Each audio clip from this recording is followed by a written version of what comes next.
The 600th edition of the MMA Gambling Podcast on the Sports Gambling Podcast Network is brought to you by Underdog Fantasy. You can win up to 325 times your entry with their brand new Pick 8. Sign up today with promo code MMA SGPN to claim your special pick and first-time deposit offer of up to $250 in bonus cash. That's UnderdogFantasy.com, promo code MMA SGPN. And we're also brought to you by Rhythm. Get the best data-driven props and picks with Rhythm. Claim your 7-day free trial today by going to sportsgamblingpodcast.com/rhythm. That's sportsgamblingpodcast.com/RITHMM.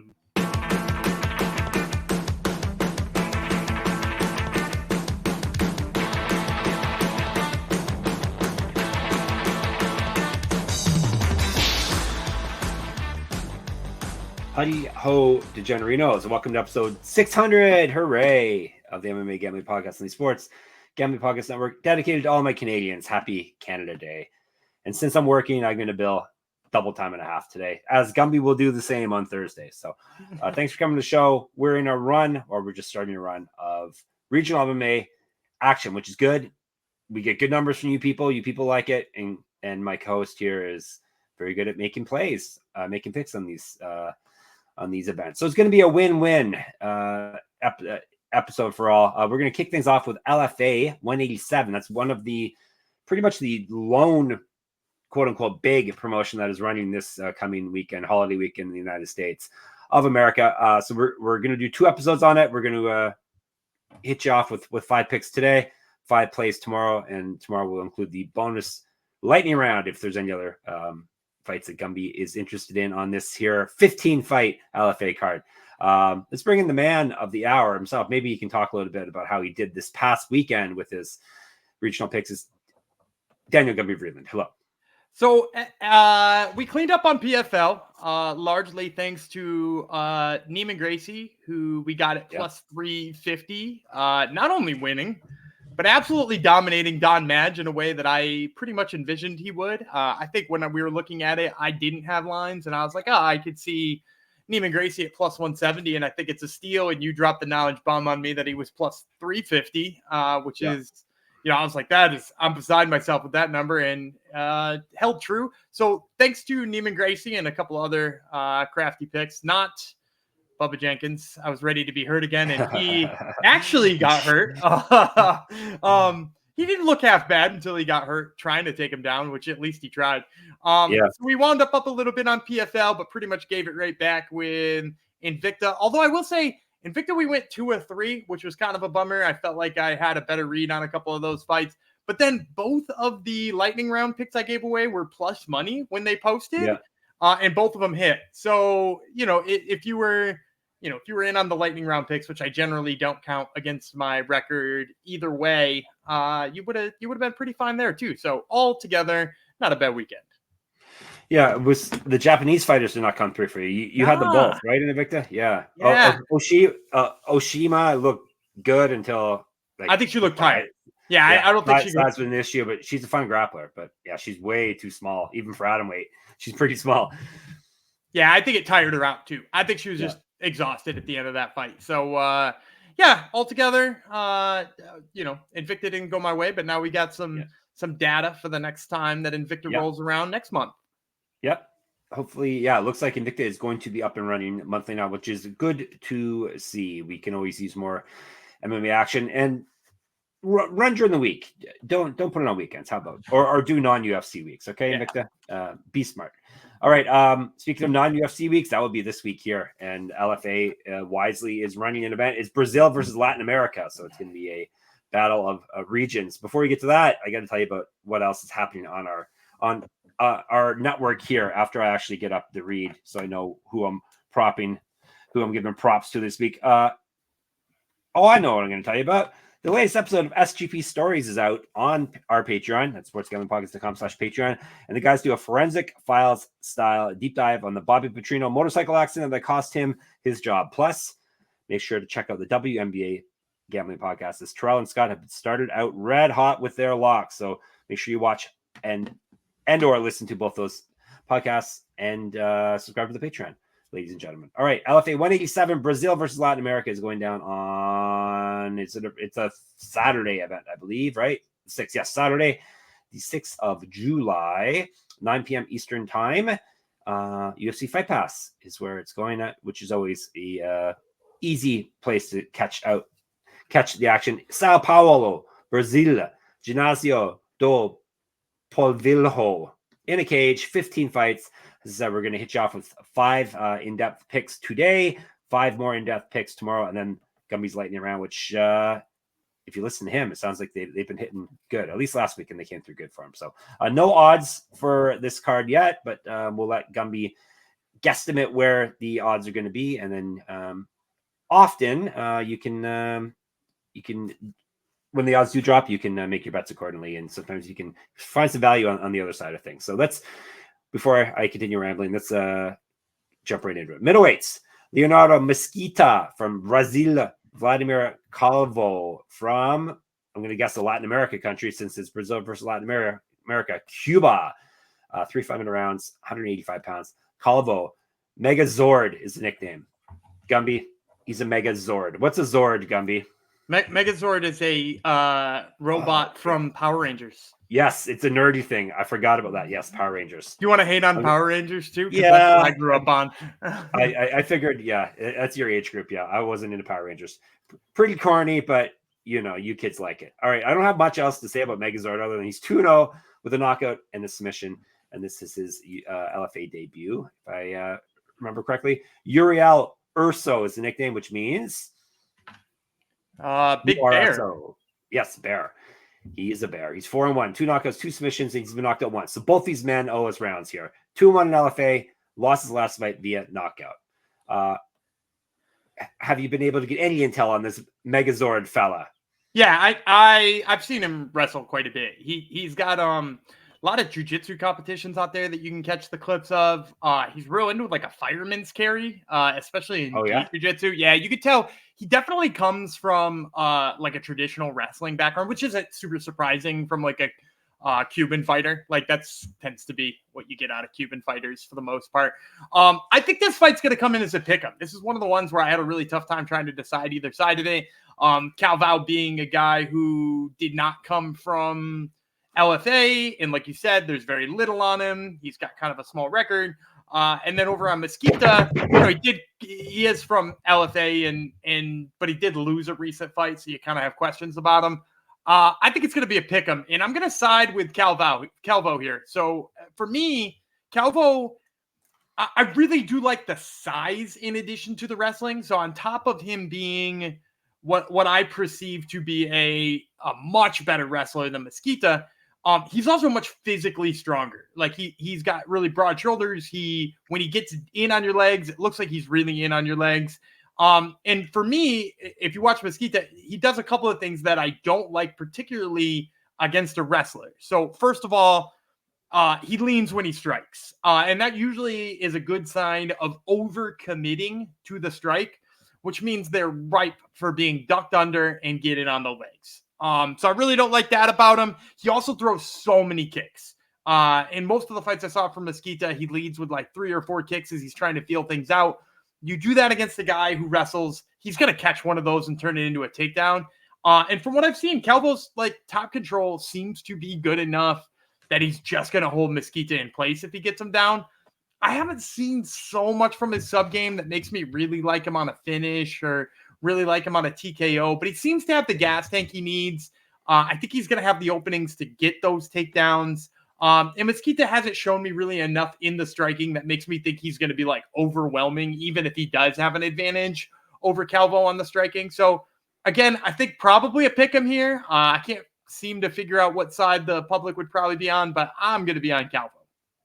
Gumby didn't catch up. Someone on YouTube will. I gave you the wrong info for this fight. I wasn't paying attention to you. All right.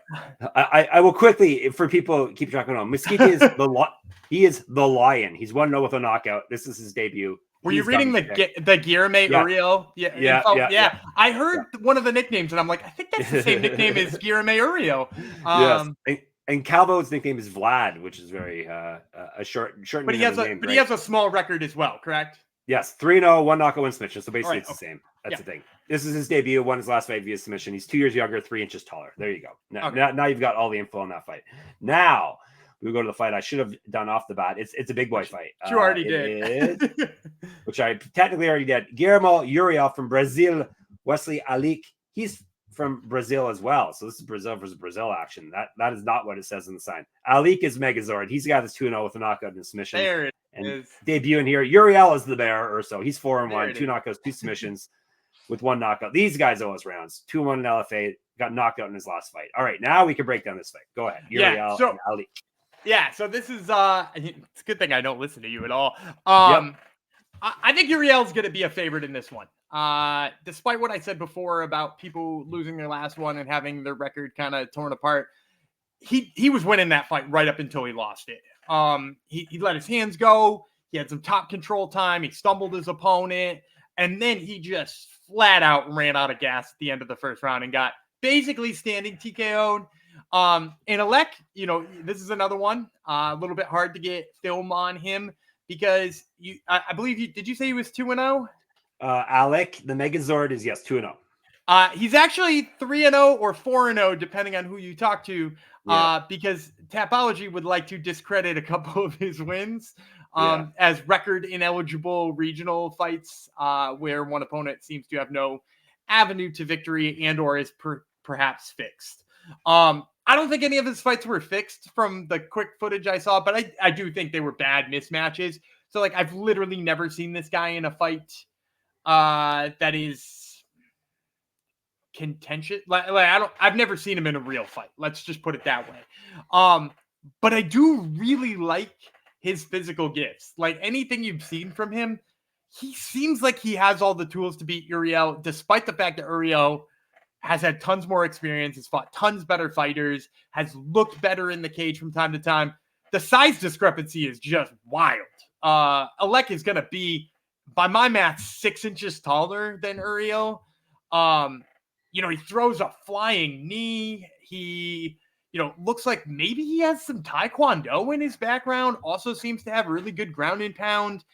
Just athletic. Probably the type of guy who can wear out Uriel because Uriel, he's got good finishing ability, but then in his last fight, he showed what happens when he doesn't finish a guy early. So I think Álec is going to be a dog here, but I'm going to take a swing on a dog early, especially because there aren't a lot of them that I like on this card. A little foreshadowing here. But I like Álec here. I think the athleticism of him, the size, everything that goes along with it, I just think Uriel is going to have trouble with it. And if he doesn't find a chin that's, almost out of his reach at this point, if he doesn't find that chin early, I don't think he's got the gas tank to fight for more than a couple minutes. But to be fair, you may not know. You may have all dogs for all you know, right? The line sometimes surprises you. I'm almost positive I don't have very many dogs on this. So where do you think Álec comes in? Because neither of us listen to each other. I think I said plus 150, plus 160, Perfect. That range. Okay. Yeah, right. I don't think he'll be a huge dog because he does have, kind of a short but an undefeated record. And he's a Megazord after all. And he is a Megazord. I assume that's a good thing in that nerd world of Power Rangers. It's when they put all their robots together. Ah, yes, Avengers Assemble type of thing. Yes, all right, or okay, got it. All right, before we move on, I also have an Underdog fantasy read for you. Pick 8 is now live. Create entries with up to 8 picks, and Underdog will automatically double flex entries, so you can miss up to 2 picks and still win your entry. With more picks to make and extra ways to win, the excitement is higher than ever. The best part, you can win up to 325 times the original amount. You can now use specials and boosts on all flex entries. Do you have any plays for us this week, Gumby? Or do I have any plays? I usually pitch to you. Go ahead. On Tuesday, take the higher than Reynaldo Lopez strikeouts in the first inning. Right. I like either the over 1.5 or higher than 1.5 because he's going to pick up a couple of strikeouts early on Tuesday. He always does. There you go. Don't miss your chance to try out Pick 8 before it's gone. And make sure you use our code to sign up, MMA SGPN, to claim your special pick and first-time deposit offer up to $250 in bonus cash. That's UnderdogFantasy.com, promo code MMA SGPN. It still doesn't sound right to me, but that's what it is. Because I screwed it up one time, and now I'm scarred forever. Circa Survivor and Circa Millions are back. Circa Sports is back with Circa Survivor and Circa Millions, giving away $16 million in guaranteed prizes. Of course, Circa contests have no rake. Circa Millions you pick 5 NFL teams against the spread each week and compete for $6 million or survive the NFL gauntlet to claim the $10 million prize. Sign up in person at Circus Sports between now and September 7th and use a proxy to play from anywhere. We even have a deal with footballcontestproxy.com to save you $50 with promo code SGP. Don't have a trip booked for Las Vegas yet before football? Ultimate Contest Weekend is a great time to go hang out with Ryan and Sean, our bosses. Enjoy some of the open bar events at the greatest sports book in the world, August 22nd through the 24th, and tell them how great Jeff and Gumby are. Someone actually did tell them that we have good chemistry. I remember a while ago, and we got a comment. We got a comment on the. I don't know if you've been on YouTube this morning, but I have. You just wait. You wait till tomorrow. They're getting an episode. A comment about me, right? Yeah, the one where they said you're funny. Yeah. Well, there you go. Oh yeah, I forgot off the top. This is dedicated to all Canadians except for Mac, because Mac is a treacherous, treasonous Canadian who's been conspiring with the American co-host of mine behind my back. That's like, right. I'm not going to notice I go 11-1. Well, what was the plan there? Like, I'm not going to notice and brag about getting every pick right except one? Come on. I mean, I think he didn't care that you were going to brag later, but he just didn't want us to give you your flowers. Yes, like, true. We don't need to credit you. You'll take care of it. I know. I bring this on myself. I understand. Act like a victim, but really. All right. We're going to women's strawweight now. Lany, Silva, Brazil. Pâmela, Mara, Brazil. This is their poster lied. I guess they didn't have enough Latin American fighters to put in here or something, because we got some more Brazil. The prelims are a lot of Brazil versus Brazil. If you look at the main card's almost all split. So I think it was a theme at the top, which I will even tell you, I think it's an ill-advised theme, but we'll save that for tomorrow. And then the prelims are a lot of Brazil on Brazil action. I wish the UFC would do themes once in a while, especially for the boring like Apex cards. No, not even for the run-of-the-mill Apex cards. Look, I love all heavyweight one. That was fun. Yeah, that was a pay-per-view though, dude. Yeah. No, I love the concept, but I think ultimately when you lock yourself into a theme, you wind up making mismatches that don't need to happen or less meaningful fights. I'd rather just the matchmaking be good. You end up being PFL, right? Yeah, exactly. Yeah. But we're seeing two Russians fight in the semifinals who just fought this past weekend, and one of them knocked the other one out. So, but perfect. All right, Silva, Mara. Let's give these ladies some attention now. Mara is 6-3-1, 3 knockouts, 1 submission. She's been knocked out once, submitted once. This is her debut. She's won 6 of her last 7, but she did lose her last fight. That was back in May of 2022. Guess she's been hanging out in Brazil since then, doing something. Has not won since March 2022. Multiple regional championships on her. Mantle. Correct. Get our shirt. Get our merch. sportsgamblingpockets.com/store. Get sticky. A sticky one snuck through the Discord the other day, Gumby. I did. I stomped on it immediately, but yes. Occasionally these sticky people get through.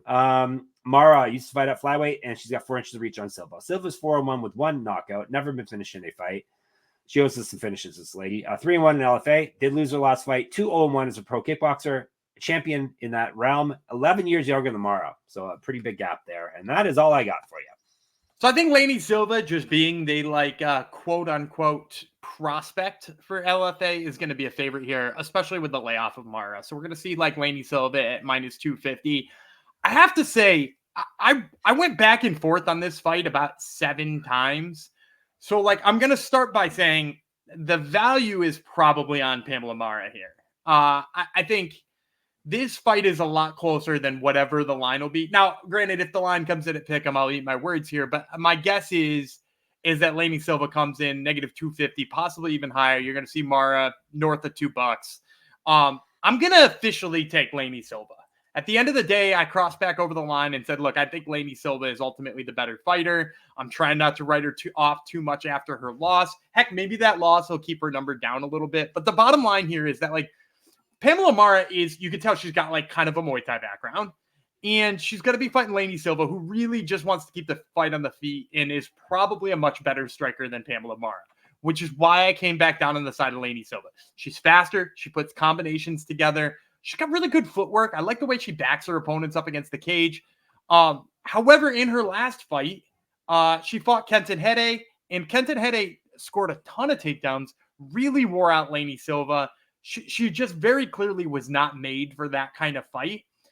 And I've seen this is the other thing that made me say, there's value on Pâmela Mara. I've seen Mara bring, not a Kenton Hede version of herself, but leaning that way, where she can mix up a couple of takedowns and it opens up her striking a little bit, and top control is not bad.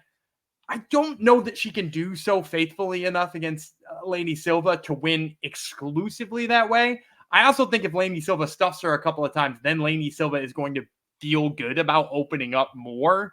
It might be like the reverse of you got to show her the takedown to scare her a little bit.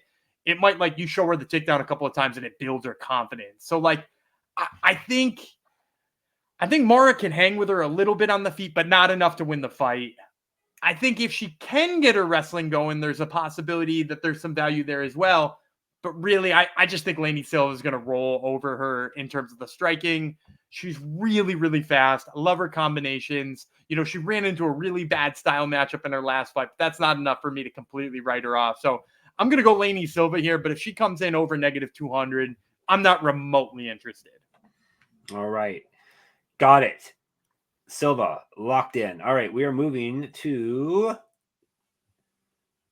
Where are we moving to now? Flyweights. I'm going up. Here we go. Yes. Men's flyweights. Hugo Paiva, Brazil. Rodrigo. No, he's not Rodrigo. He's not from Brazil. Rodrigo Roldan from Argentina. This is, as I said, a flyweight, 3 5-minute rounds. Roldan, 6-4, 1 knockout, 3 submissions. He's been knocked out once, submitted once. 0-1 in LFA. He's won 3 of his last 4, including winning his last fight via submission. He's fight at bantamweight, 2 inches taller than Paiva. Paiva, 8-2, 5 knockouts, 1 submission. He's been submitted 1 time. 0-2 in LFA. He's won 2 straight fights and 3 of 5. He's fight at bantamweight, regional champion, and a year younger than Roldan. So, I mean, both of these guys, decent enough records. I'm going to say Paiva, you know, maybe -250 by having a stronger strength of schedule. But I'm going to say this. If he comes in anywhere south of -300, he is absolutely positively my lock of the week here. Paiva has fought some really high level of competition in the Brazilian regional scene. He fought Felipe dos Santos, who's 1-1 in the UFC with only a short notice loss to Manel Cape. And in that fight too, he hung right there with Dos Santos, including, I believe, winning the 3rd round on every judge's scorecard, mostly just with like sensational wrestling. Like he had a better, I don't know, do I want to say better gas tank? He had as good of a gas tank as Felipe dos Santos, which is really hard to do because Felipe dos Santos has got a motor on him. But he seemed to outwork him later in, as the fight got later and later and later. He has a really good wrestling game. He does need to figure out a thing or two on the feet, which is probably where Roldan is his best. But it's just like, it's nothing to write home about. Like, he's got 2-piece combos, but it doesn't really extend past then. He's not going to stay in Paiva's face long enough to threaten him. And I think Paiva, knowing that he could stand in there with Felipe dos Santos, is not going to be afraid of 2-piece combos from Rodrigo Roldan. So I think you're going to see him just like kind of hang in there, find his openings for the takedown, shoot those regularly. I mean, I think this is going to be such a discrepancy on the mat that, again, like I said, anything south of -300 is an absolute steal on Paiva. If I was personally lining this fight, I'd line him up in the 500s or 600s. I don't think his record is going to warrant being that high because of, you know, he does have the loss to Felipe dos Santos. And I want to say he lost you said he had 2 losses, right? Or 3 losses? Yeah. Yeah. I want to say somebody else he lost to in there was like a respectable up and coming prospect. But like, you know, the fight for me with dos Santos is enough to give me an impressive confidence here in Paiva. And I think he's shown in his other fights too, that when somebody is a step down from that, he rolls. So give me Hugo Paiva in this one. My official guess will be like -250. Marcos Dijli. Does that mean anything to you? He lost. Oh yeah, we're going to talk about him tomorrow. There you go. Yeah, he's the right, co-main event on this fight card. Yeah. All right. So he's only lost to quality people. All right. Is he related to the UFC Paiva? I don't think so. He doesn't look like him at all. No. You know, Hugo Paiva, you know, shorter, stockier, musclier guy versus Raulian Paiva, who is the big, lanky flyweight. And then, of course, you have, do you know Dennis Paiva, who is on Contender Series? His nickname is Sweetbread. Yes, I know the nickname. See, I know these people by nickname. So yeah, maybe not by face, but definitely by nickname. All right, before we move on, another thing I know about is, Rhythm. Of course I know about Rhythm. If you're betting on player props, then you need to download Rhythm. Rhythm is the go-to sports betting tool that transforms complex data into actionable insights. empowering bettors with smarter, data-driven decisions. Unlike other platforms, Rhythm combines advanced predictive analytics with an intuitive user experience, making betting both easy and enjoyable. Rhythm's predictive models were born from the brains of MIT data scientists and quants with over 3 years of data to help drive you to better AI-backed betting decisions. Rhythm projections have been red hot for WNBA and golf. Claim your 7-day free trial today by going to sportsgamblingpockets.com/rhythm at sportsgamblingpockets.com/RITHMM. I'm a WNBA expert as well at this point, Gumby. My picks are coming through too. I heard things. Yeah. Did you? Yeah. Word on the street, is word on the street is that Jeff Fox knows a thing or two about women's basketball. Hey, it's off season for pretty much everything, so you got to spread your wings a little bit, right? That's right. And WNBA's pretty. It's not just Caitlin Clark. It's pretty interesting, actually. It's on the up and up. Yeah, it definitely is on the up and up. All right, what are we moving to now? One more fight today, and then we will leave you be until for a few hours at least, unless you're going through all of our episodes. You're rifling through them all, back to back to back to back, all 600 of them. You think someone has listened to all 600, Gumby? I've been on all 600 of them. Have you? No. You have? No, I haven't, and I'm leaving again soon. Hopefully, we can bank a few before I leave, because I don't want to miss out on all the contender series. I don't even know if John is watched every episode, so I think Gumby's the only one who's actually been tied to every episode. But anyhow, all right, where do we go? Oh yeah, one more fight. I said, right? Let's do it then, shall we? It is another female fight. It is another women's strawweight fight. Alexa Bertolso. I added an extra 0. Bertolso from Brazil. Alejandra Fernandez, not from Brazil. This is one of the Latin American ones. She's from Peru. I should say Mexico, right? Make people. Oh yeah, again. Dude, people got pissed. People like to see when people make a mistake, people like to correct people. But anyhow, that's fine. I screwed up. I admit it. All right, Fernandez, 1-1 with 1 knockout. This is her LFA debut. She's not lost the fight since December 2021, and she used to fight at 125 pounds. Bertolso, 3-0 with 2 submissions. All those fights have taken place in LFA, and that's all I got. Do you have much on Fernandez? Hasn't fought anywhere big, I don't think, yet, right? No, but you can get her. She fought for Inca FC, which you can usually find footage on. So I've seen her fight. No takedown defense to speak of, and that's a nightmare in this fight because Bertolso is so good on the mat. Elisa Bertolso is somebody who LFA very much wants her to be successful. She is, first of all, she's very long and lanky. I wouldn't be surprised if it doesn't take much for her to cut here because, she seems really small for this weight class. Yeah. But my God, is she fast. And she's got really underrated wrestling. Also for, what did you say her official pro record is? For Bertolso, 3-0. 2 submissions. Yeah, she's 3-0. I want to say she has 20 fights under her belt. She's got 15-ish AMI fights. She was a IMMAF world champion. I think when you add that, and then the fact that she's fighting Fernandez, who has kind of a lackluster record and on kind of a rough regional scene, if this is not negative 1,000, it should be. Bertolso, so much faster. She's got good takedowns. Fernandez doesn't seem like she can stuff one, to save her life. And on top of that, I love the ground and pound of Bertolso. Both the way she postures up, the way she manipulates the legs, the way she passes and tries to get the ground and pound going from half guard, but also just she lands enough from guard to put people away, especially at this level. She did so in the IMMAFs. She's done so in her pro career a little bit. I just think she is one of those people who, 3 or 4 fights from now, LFA will be really touting her out towards the top of the card. They just got to get her a couple of wins against somebody like Fernandez first to hype her up. So, yeah, Bertolso should be a slam dunk pick here, but I don't think you're going to see odds even worth sniffing. So give me Bertolso just to pad the win-loss record here. All right. Let's recap for you. Bertolso, Paiva, Mesquita, Silva, and Álec, correct? That's correct. What fight are you most excited about of that batch? Who has the brightest future? I think, long-term, Bertolso. I think she's what LFA was hoping Lany Silva was. Lany Silva kind of has to take a step back before she can move forward again. But both of those women, highly touted. I would say Hugo Paiva is also he's the type of guy who, if he does just rattle off 4 or 5 in a row, you'll see on Contender Series or something like that. both of these heavyweights also scream like LFA future contender series heavyweights because they're like, they don't have to be in shape or anything like that. They just have to have knockout power and a little bit of gas. And one of them's got one and one of them's got the other. So, I would say Bertolso, followed closely by Silva and Paiva. All right, there you go. That is all you need to know for now. There's more LFA coming tomorrow. In the meantime, we shall be in the Discord with our friends, sportsgamblingpodcast.com/Discord. We shall be on Twitter, SGPN MMA. I can be reeling at Jeff Fox Writer. I'm there on Instagram as well. Read all our stuff on sportsgamblingpodcast.com. Buy our merch, sportsgamblingpodcast.com/store.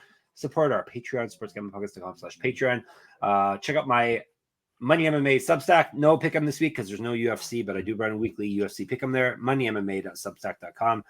Listen to Gumby's Top Turtle MMA podcast. He's got more Dana White Contender Series upcoming fighters on his episode coming up this week, so make sure you check that out.